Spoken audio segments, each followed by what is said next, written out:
right, I gotta admit, I am frustrated.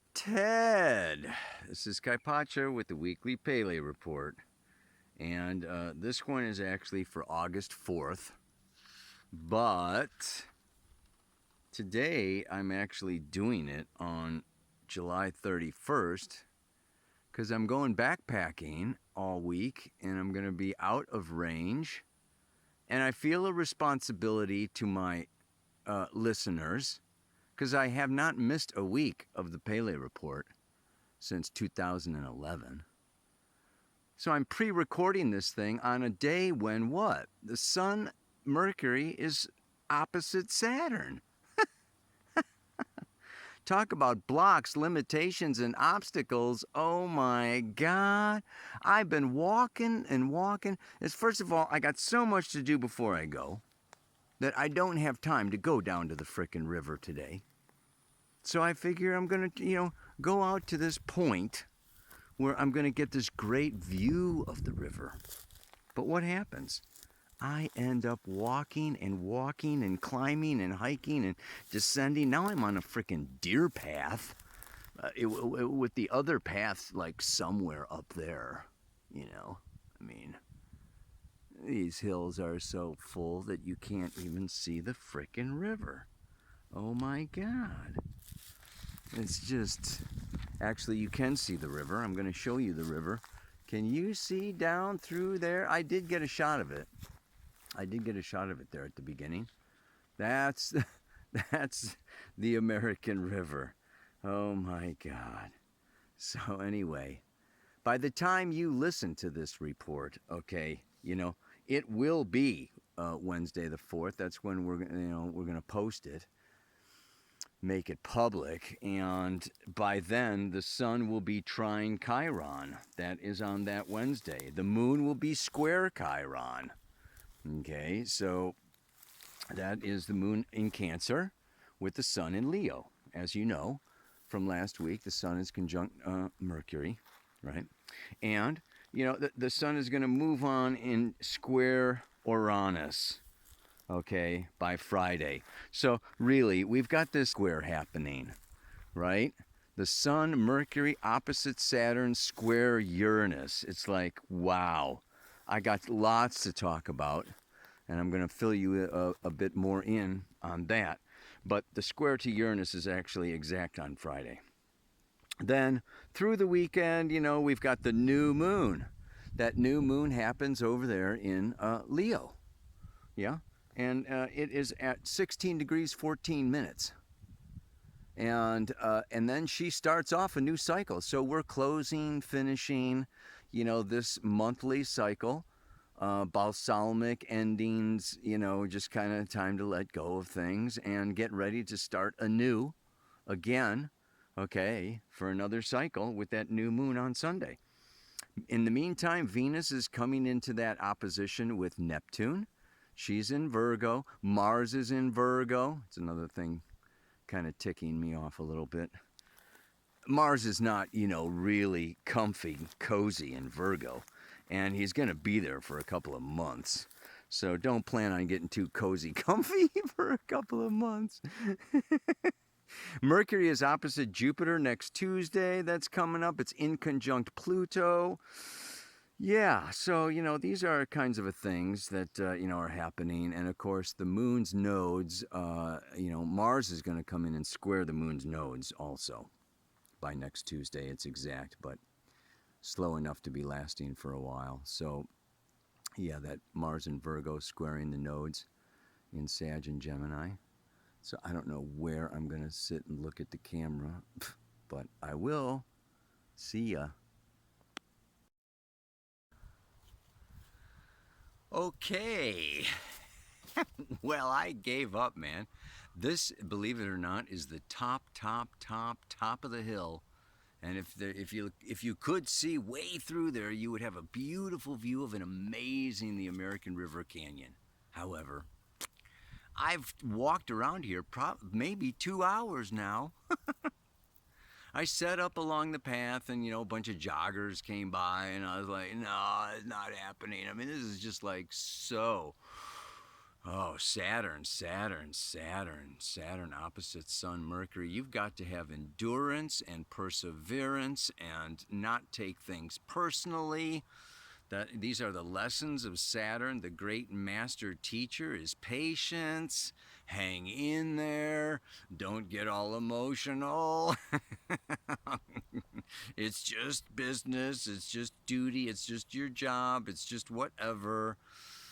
Man, really challenging when it's in opposition to the Sun Mercury. The Sun Mercury is in fiery dynamic Leo. Wants to play, jump around, goof off, relax, party, whatever, romance, and it's all beautiful. And I want to read you the Sabian symbol for the new moon. Not the whole thing today, though. I don't find it like super great, but it is the astrological mandala, and it is in the 17th degree of the sign of Leo. And it is a volunteer church choir singing religious hymns. The feeling of togetherness, which unites men and women in their dedication to a collective ideal.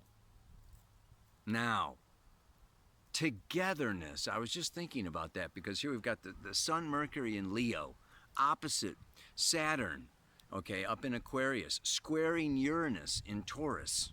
This is a T-square, and the opposite is what completes the fixed cross. It's the sign of Scorpio.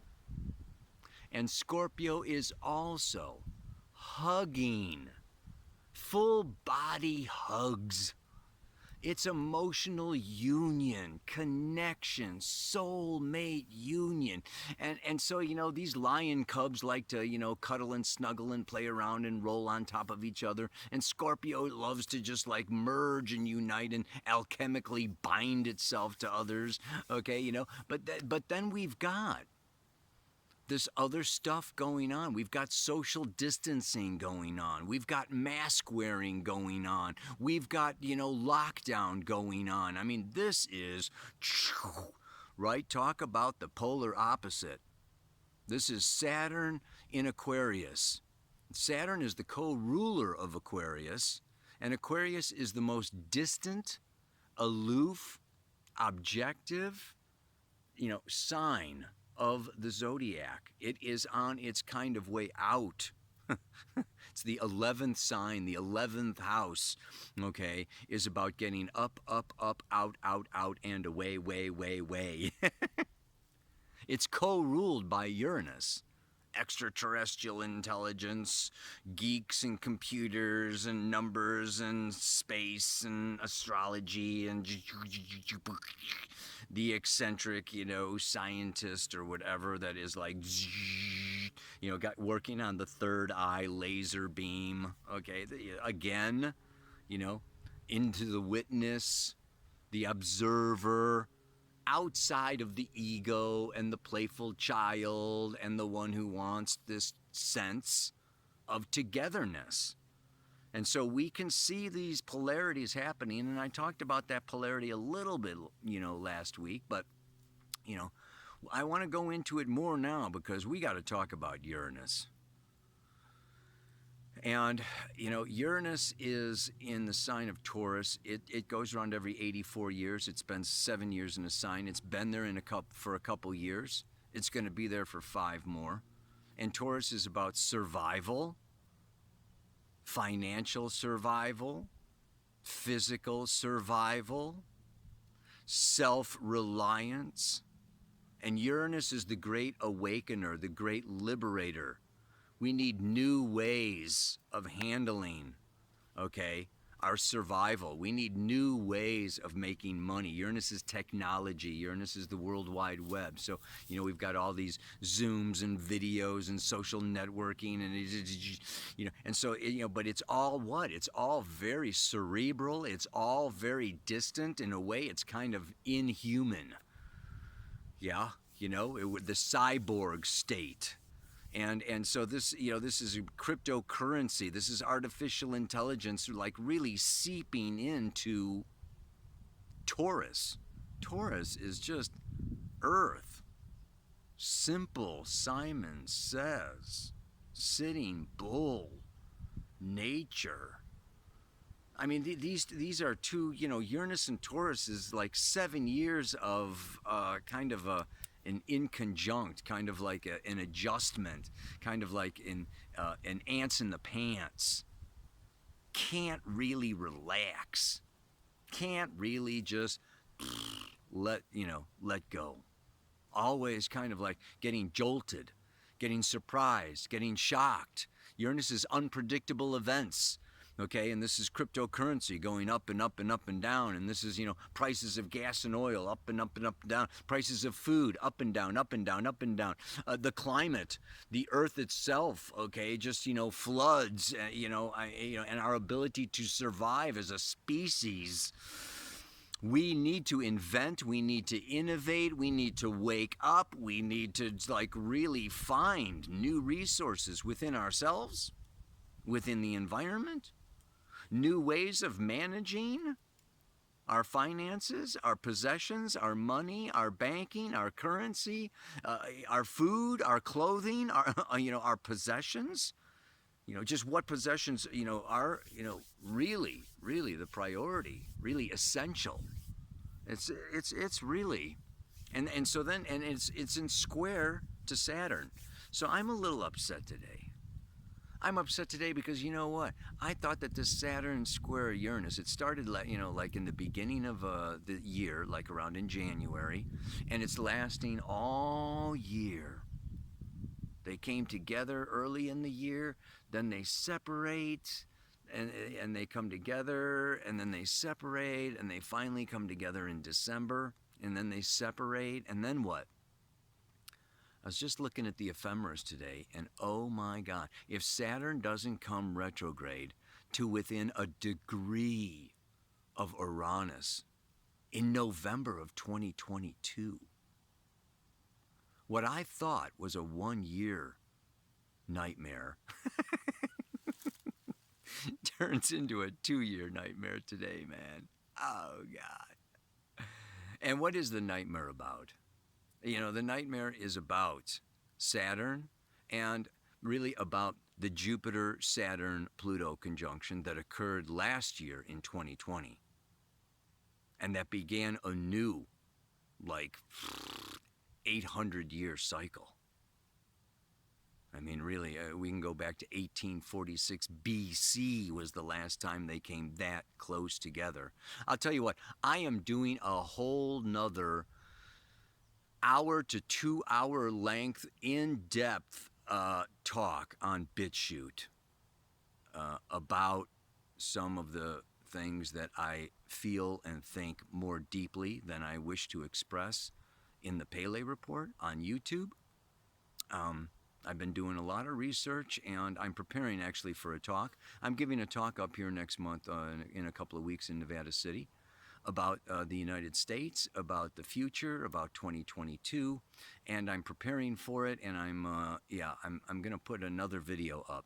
I will put the link for that video down in the notes. If you hit show more, it'll go down, and if you want like a 2 hour long, bigger, wider perspective of what's going on and what's coming up and what it looks like, you can click on that. Otherwise, just understand that the Sun square Uranus right now, this week, is rebel, revolt, stand on your own, liberate yourself, and it is in opposition to Saturn.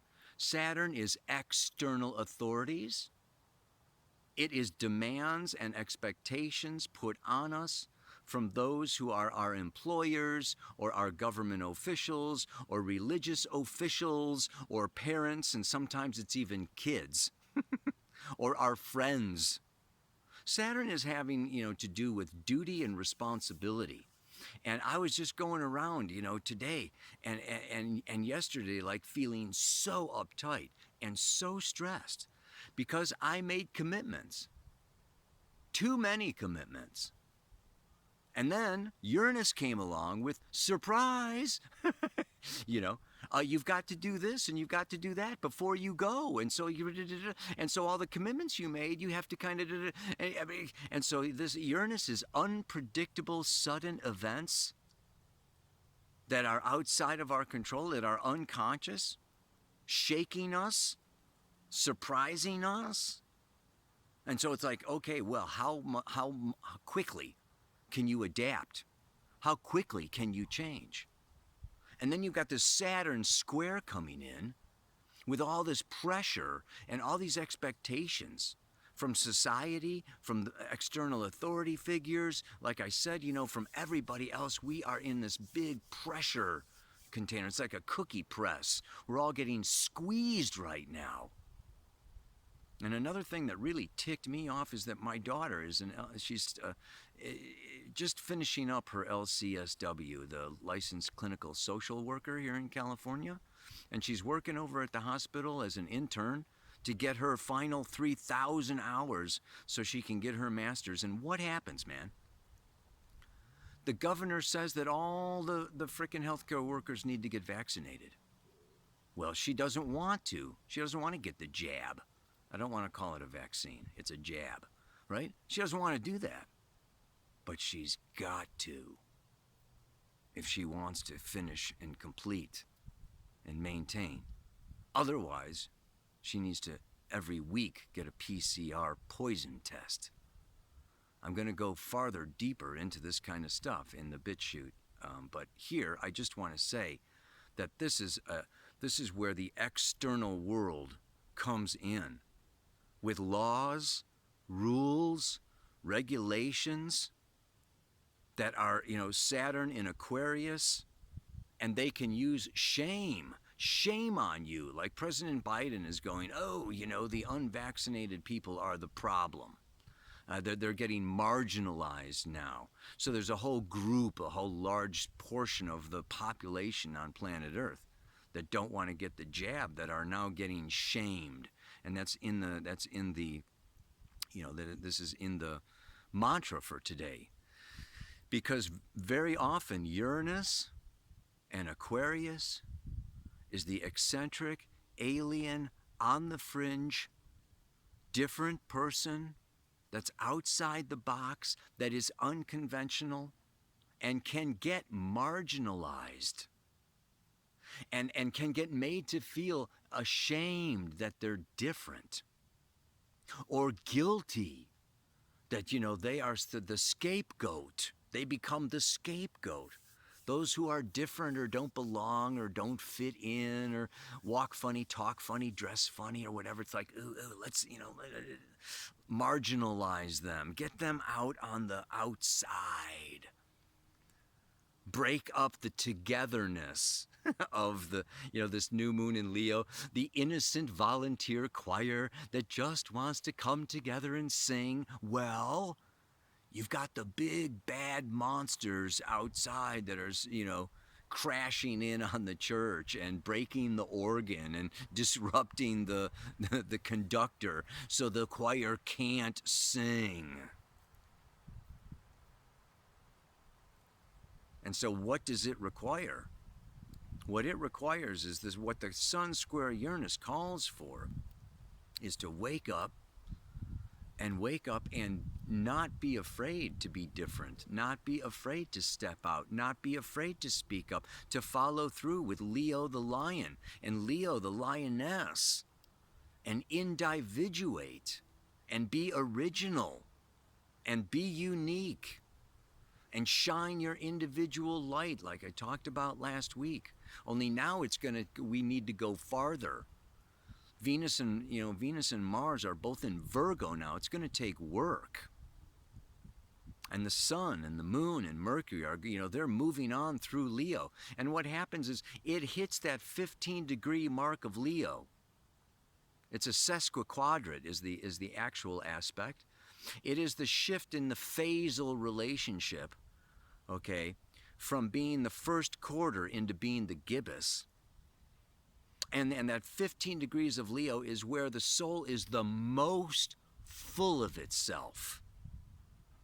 So this is a point where, yes, we are most full of ourselves. And no sooner are we the most full of ourselves than we get smacked by Saturn and sideswiped by Uranus. Such are the times that we are in. Ow, baby. You gotta what? Not take it personally. Don't take it personally. This is just the landscape. So you're not guilty, and you've got nothing to be ashamed of, and you need to have clearer boundaries, and you need to maybe be saying no, or you need to maybe let some people down, or you maybe need to reconsider some of your ambitions or your goals, or all the things that you thought you were going to get or have. And you need to discriminate and use your time wisely and your energy wisely. And you got to really center yourself and know that you are guided. Know that you are guided. That was a bat. Did you see that bat?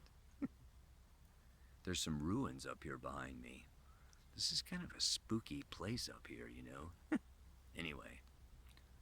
I'm going to close it off for today, and I just want to really emphasize, that this is the mantra for the week, and repeating this over will help you to calm down, settle down, let go of some of the demands and the restrictions, and don't feel, the pressure of guilt and shame, and if you don't, you're no good, or you let me down, or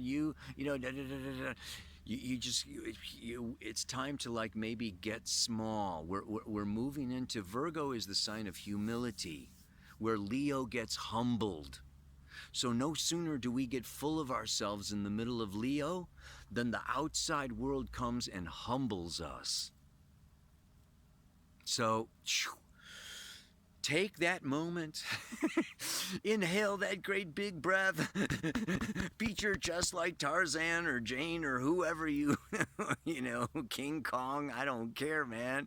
But take your moment in the sun, knowing that Virgo's coming.